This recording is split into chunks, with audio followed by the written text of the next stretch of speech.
Hi, folks. We are here today for Game 5 of the Dallas Stars and the Winnipeg Jets in 2025.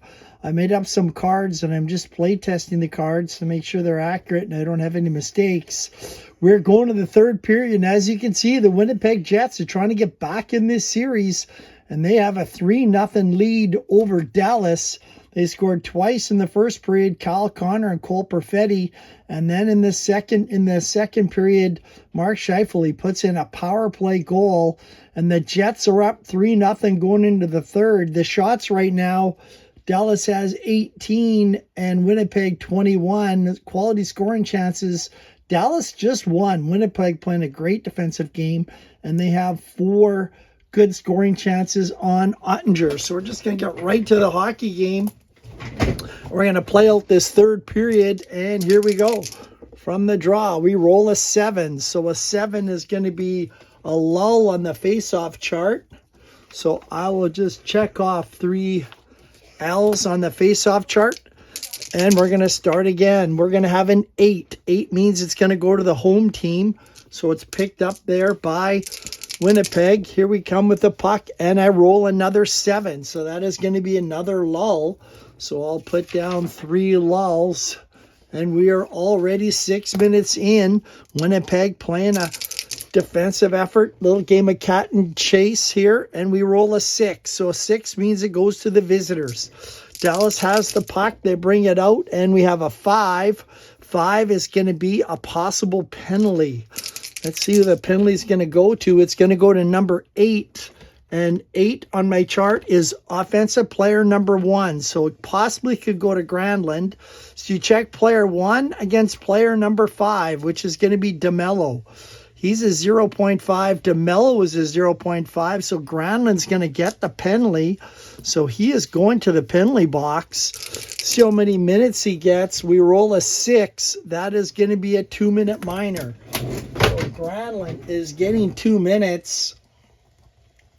And I'll just show you how I work my power play. So what I do is I put down Granlund for 2, and I put down where we're at. So we're at line 1 and defense 1. I'm not using Travis Jansen's trays because these homemade cards are a little bit too big for the trades. So what I do is put down a 1-1, and I check off a line skip. So this is a homebrew rule. And I can put any people I want out. And when the power play is over, I'm going to go to 2-2. So this is a power play and a penalty killing unit. They're going to be coming out for each team. For Dallas, I am going to go with Lindell and Lebushkin because I want the 2 penalty killing dots to come out. And for Dallas, we're going to put out Jamie Benn because it was 56 on the face-off, and Wyatt Johnston. So that would be my penalty killing unit. For Winnipeg, we're going to go with this top line. I'm not going to use DeMello. I'm going to use Nikolai Ehlers. So Ehlers will be in slot number 5, and there's my power play for Winnipeg. So they're going to get momentum, and we're going to go to the power play minutes. Here comes the face-off. And I roll a 7. So a 7, face-off won by the high face-off player, and there's 2 dots. And Dallas has 2 dots. So Dallas will win the draw because of Ben's 56. And the 2 dots mean they're going to kill the penalty with lulls. And then, since the penalty is now over, I go to the next line. So it was 1-1 that was on during the penalty. So it's going to be 2-2 that comes out for Winnipeg and for Dallas. So that is not a game rule. That's a homebrew rule that I use. So you won't see it in the actual hockey game. It's just allows me to play power play and penalty killing lines. And I have to use my line skips as strategies. So what it really forces me to do, usually when I play with the line skip, I always skip the 4th line to start the period. Now I let them play because I want to save those line scripts as a strategy to check off so I can put a power play out. So for me, it adds a little bit of strategy and I get the main guys out. So we're going to have a face-off after Dallas kills that penalty and we roll a 4. So that is going to, high face-off is going to pick it up. Got a 53 and a 46 with Nemestikov. So Dallas is going to pick up the puck. And here comes the play. It's going to roll a 6.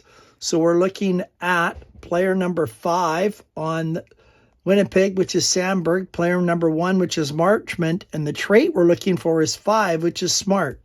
Marchment has it. So does Sandberg. So that is going to be a Dallas turnover. So I am just going to put down DT for Dallas turnover. And the puck is going to go over to Winnipeg. We go on to the next line. Here they come. It's an 8. And we're looking at stars. So this is going to be an ice blast. So we're looking at everybody. We have Bixel, Liabushkin, Johnson, Ben, and Robertson. And we have 2 stars for Dallas. No stars for Winnipeg, so that is going to be a Winnipeg turnover. And we play 10 minutes in a hockey game. Now, this is where I'd usually do a line skip.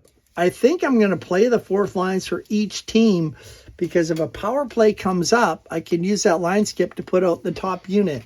So I'm going to let the 4th line play. So that's where the strategy aspect comes in when you use a line skip for the power play. Dallas has got the puck, and it's a 6. We're looking at player number 2, which is Oscar Back. I don't know if you can see him from way back there. And player number 4, which is Morrissey. We're looking for the hit trait, which is number 4. Morrissey doesn't have it, and Back doesn't have it. So that is going to be a Dallas turnover. So I just jot down DT, 11 minutes in. Puck goes over to Winnipeg. And the top line comes out. Here come the Jets. They got their big gun line out, and we roll a 7. So that is going to be a lull. So for 3 minutes of this hockey game, nothing's going on. 14 minutes in, Winnipeg still leads at 3-0. Here comes a face-off. From the draw, we have a 9, which means it is going to go to Winnipeg, and they're going to get a shot on net. So the numbers I put down on my sheet, that's just their first shot this period, so a W1. So here comes a shot for Winnipeg because they rolled a 9 on the face-off, and it is going to go to number 2, which is a 2-3-5. So 2 Velarde, Scheifele is the 3, and 5 is Sandberg. So Sandberg's going to shoot. He's got nothing. He's got 1 and 1, so it's going to be a 2-star shot. Here comes Sandberg's 2-star shot. It is a 1. It is going to be in range. So what I do on my sheet is whenever it's a scoring chance or it's in range on the shooting die, we got to check the goalie. I circle it, and I count that as scoring chances. So 6 does not go to Ottinger. So should be a goal, but it could be a spectacular save. We're going to roll on Ottinger, and we roll a 7. 7 spectacular save. Does he have 2? He does. Ottinger has 4. So he will make the save and the face-off, and they will get momentum off that spectacular save by Ottinger. And again, on my sheet, I just mark it with the spectacular save. Sometimes I'll write down the word save. Sometimes I don't. So we got to change the lines. And I think Dallas is running out of time. They're going to double shift. So they're going to keep those guys out. And so will Winnipeg. And I think Dallas is going to pull the goalie. We have 4 minutes left. They're down 3-0. So we are going to pull the goalie, and we're going to go to the empty minutes chart for the last 3 minutes. 3-0. Here comes the face-off. It is a 6. That face-off is going to go to the shorthanded team, wins the draw. So Winnipeg picks up the puck. Here comes the Jets. We got a 12. 12 is a spectacular save. Choice offensive player launches a shot at the goalie, and they must make a spectacular save. If the net is empty, go to spectacular save chart. So we're going to use spectacular save chart. Goalie's not in net, so we're going to have to use a deflection, I guess. I don't use this very often, so we're going to go to this particular shot. Here comes a shot by Winnipeg. It is a 10. 10, he zings it in there, he scores. So we are going to have an empty net goal for the Winnipeg Jets. It's their second shot, and it's going to be an empty net goal. We'll just see who gets it. And for empty net goals, I go to this chart at the back. I don't designate a shooter. I let this decide it. So let's see how we do it here. We're going to roll. We roll a 12. So that is going to be the fourth highest shooter is going to get the goal. So it's going to be 1, 2, 3. Fourth highest is Josh Morrissey. Morrissey puts it into the open net. And for the assists, we get a 2. And that is going to be unassisted. So Josh Morrissey is going to score the goal into the open net. No assists on the goal. It's going to come at 16:11. This is going to be the time of the goal. It is now 4-0, and Winnipeg will grab momentum back. 4-0 in this hockey game. So it looks like the Jets are going to prolong this series and send it back to Dallas. Let's see if they do it tonight on TV. It's going to be interesting if the Jets keep Scheifele, Velarde, and Connor together tonight. They've been very good all year long. I think 5-on-5, they're the top scoring line in the NHL, and Scott O'Neill broke them up during the playoffs. From the faceoff number 3, it is going to go to the high faceoff guy. We got a 53. It's going to Dallas. Here comes Dallas. They bring it out. We got a 4. So odd man rush. Does D4 have a block? We're going to check. They do not have a block, so it's going to be a shot for Dallas. So I'm just going to put down D1 for their shot. Here comes the shot for the Dallas Stars, and I roll the 5. So a 5 is going to be a 3-1 choice. So 3-1, my choice is Tyler Seguin. So we have 2 3-star shot for Dallas. There's the shot by Seguin. It is a 2 and a 6. It's going to be in range, and Hellebuck is not going to be able to stop it with his 3 stars. And Dallas gets on the score sheet at 17-26, their first goal. It is now 4-1. Tyler Seguin will put it in from Marchment and Matt Duchene. And I even went on to dailyfaceoff.com and I got tonight's lines. And hopefully the lines are exactly the same. I'm just going to rotate them. And we're going to go to the face-off. It's 4-1 now for Winnipeg. From the face-off, we roll a 9. So it's going to go over to the home team. They're going to pick it up. They're going to get a shot. Third shot or chance for Winnipeg. And they're rolling 8. So it's going to be a 2-1-3. So 2, then 1, then 3, and we're going to have Dallas will go momentum after that last Seguin goal. So nothing, it's a no-star shot, and we roll a 6. So it's not in range, but we are going to get a rebound. The rebound is going to go to 0-1. So Appleton is going to get the rebound. 1-star shot on the rebound for Appleton, and we roll a 12.